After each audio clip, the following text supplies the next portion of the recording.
What's up, guys? If you're not subscribed, please subscribe. Also, please smash that like button on the video and enjoy the show. All they've been shown is the most successful person they know has a job working for like 25 bucks an hour. So to them, if they reach that level, they're winning in life. It's a lot of pockets of Oakland where it's so much poverty. Like as soon as you walk out your house, people are dealing in front of the building. People are robbing, and like the crime, the burglary, the property crimes, assaults. Even myself, I was shot there, but I still believe in the city. If you live in Oakland, they're gonna say either you got shot or you know somebody that got shot for sure.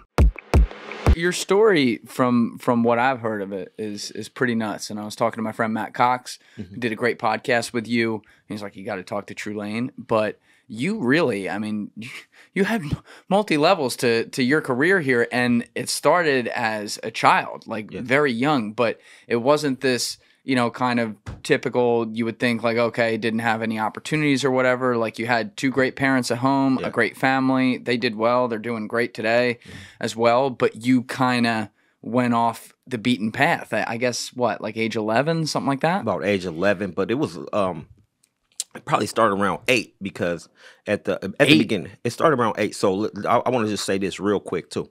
My father was my hero for up until like 7 or 8 years old when I started seeing other things in my community, what was going on. And then I'm looking at him and the decisions he made. And then I'm looking at the other guys in the community that are getting money, providing for the family, maybe taking care of the neighborhood. And he supported his family, of course, but he seemed like disengaged with what was going on around him. Because after he got off work, he just came home and he was like in the house. He didn't go around the neighborhood as much as we did. What did your dad do? My dad was a police officer. No shit. Yes, he actually was a police officer, like in the city of Berkeley. So not Oakland. You're not from Oakland. Oakland. No. It just wouldn't have worked. I'm from Oakland my whole life, born, raised. I mean, of course, I moved in between, but mainly Oakland, moved back to Oakland, and because I actually love the city. I love the city and everything about it. It's just, look what it did for me. Almost got me killed, sent me to prison, allowed me to change my life and help people. Like right now, my whole thing is if we can help a bunch of homeless people just find houses, that to me would be a great, that's a great accomplishment as far as I'm concerned, or just disadvantaged people that think they don't have a chance to succeed, show them a way. Because if all you know is all you know, you would never do nothing but that. You know what I mean? Because in Oakland, you have people, and I'm thinking it's in all inner cities, they hardly even leave their 10-block radius. Yeah. Because, I mean, like I was talking about Santa Cruz before we started. Where Alessi's from. Some people never been or won't go to Santa Cruz, and it's just like an hour and 40-minute drive. It's so beautiful there. It's oceanfront. They have a boardwalk, the food, the people. It's a lot of amazing things about it, but it's people in Oakland that will never even go that far. And that's so close. So if all you know is like your corner market, that's where you get your groceries from. The mall is like a outlet flea market style mall. You don't know anything about luxury malls. You don't know anything about higher end items and merchandise. You don't know what's possible to achieve because you're trapped in your environment. Because so many, and it's obviously not all of Oakland, but there's pockets of Oakland where there's people who are living to survive. You know, they don't make much money. Maybe they only, as kids, they have one parent in the home. There's not, and we see this is a pattern we see in different places across the country. There's a lack of hope for some people. So you get so stuck in that world because that's all you know. That's all there is. There's nothing outside that. Yeah, that's all you know. So that, again, like that's... Guys, if you'd like to join our Patreon by hitting the link in the description below, not only does it support our show and allow us to get great guests like this and put out more content, but you're going to get exclusive access to the Julian and Alessi show, which is the show we post only on Patreon. That's with my producer, Alessi Alaman, and I, as well as some behind-the-scenes content and some extra content with guests. So hit that link in the description below, and I hope to see you over there. All they've been shown is the most successful person that they know basically has a job working for like 25 bucks an hour. So to them, if they reach that level, they're winning in life. You know what I mean? It's a lot of pockets of Oakland where it's so much poverty. Like as soon as you walk out your house, people are dealing drugs in front of the building. People are robbing, and like the crime, the burglary, the property crimes, assaults. I mean, even myself, I was shot there, but I still believe in the city. We'll get to that. That was recent. That was recently, but I believe that there's still good people around there. So if you know, like, okay, so if you live in Oakland, they're gonna say either you got shot or you know somebody that got shot for sure. If you're living in Oakland, so that's a thing that It's nothing to be proud of, but these little kids at 8 years old, 10 years old, are growing up knowing that there's killers in this community. That was one of my things. When I found out that I had to live amongst killers and nobody was doing nothing about it, I was desensitized. I had a How animosity. old were you when you first realized that?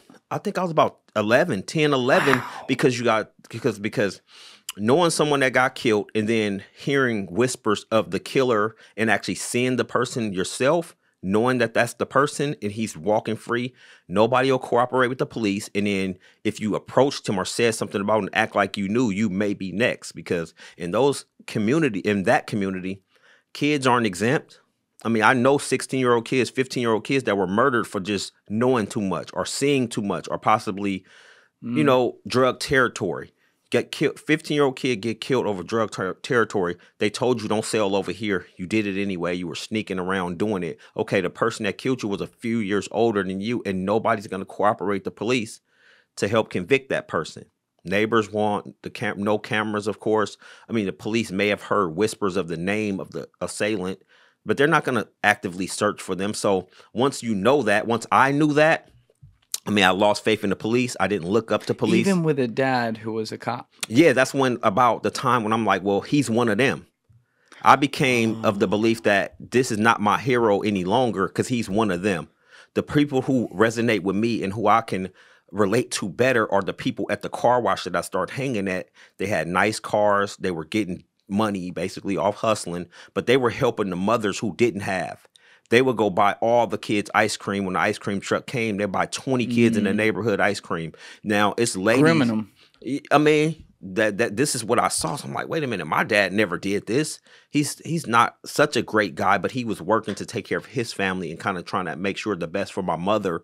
Like, I didn't understand the concept. Like, your wife is most important to you, then your children, and you have to worry about that. You don't have to worry about everything else because one person can't save the world. So Right. he did that for just a job. I found out that he wasn't so emotionally invested in it, but as far as I was concerned, he was, because you're one of them. So he was your hero, though, you were saying, until you were about 8 years old and you started to notice some of these hustlers on the block who would do these things for other people. But when you were young, were you, obviously you're going to school, were you doing well in school along that at that time? I mean, as long as I was in school participating, I did well, because the school is simple. Read a book, answer the questions, turn it in on time, have good attendance. So I just don't think it's the best system anymore. But I was going to school. I went home. I did my homework. He helped me with my homework. Again, this was my hero. So he's around. Showed me how to ride a bike. Showed me how to ride a skateboard. At one point, I thought I would be a professional skateboarder back when Steve Caballero, Tony Hawk, and those guys were thrashing all through the empty swimming pools. That's like 8, 10, right before hustling. I thought I was going to become that. You know what I mean? He's like, make sure you're in on time. Stop going so fast down the hill on the skateboard. But once I found out that it's guys in the neighborhood that are like actively out there on the ground doing things that people can recognize, like his contribution over in that city he worked in didn't relate back to our neighborhood.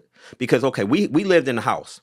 3 blocks away, it's a Section 8 house. No, it's not. It's a housing authority apartments everywhere where people pay $80 a month rent. So these same people don't have any food at their house. Mother may be on drugs. Mother may not be on drugs. They're struggling. Most of them had single parents, right? So I'm like, wait. They don't have no food, but we have a refrigerator full of food. I want to bring these kids over here so they can eat. So, I mean, we can only do that so many times before he starts saying, wait, I just went grocery shopping and I'm feeding you guys and all of your friends. I mean, they can come over and eat sometimes, but not every single day. And then I go outside and I see the neighborhood hustlers feeding people, helping out. Like, okay, they could say, well, they took the money out of the community. They have to put it back in. However, But that's not how you're seeing it at that age. All I'm saying is that my friends that I go to school with, that I pay $1.25 for lunch, get that same lunch for free. Right. So it's a disconnect. I shouldn't have to pay if they don't have to pay. But my dad, like, nah, we both have jobs. Your mom and I work. This is just how it is. Let's move on. Don't focus on that. Focus on what you're going to do to not become like them. Thank you for watching the video, guys. If you haven't already subscribed, please smash that subscribe button and check out this clip's full podcast episode by clicking here or in the description below.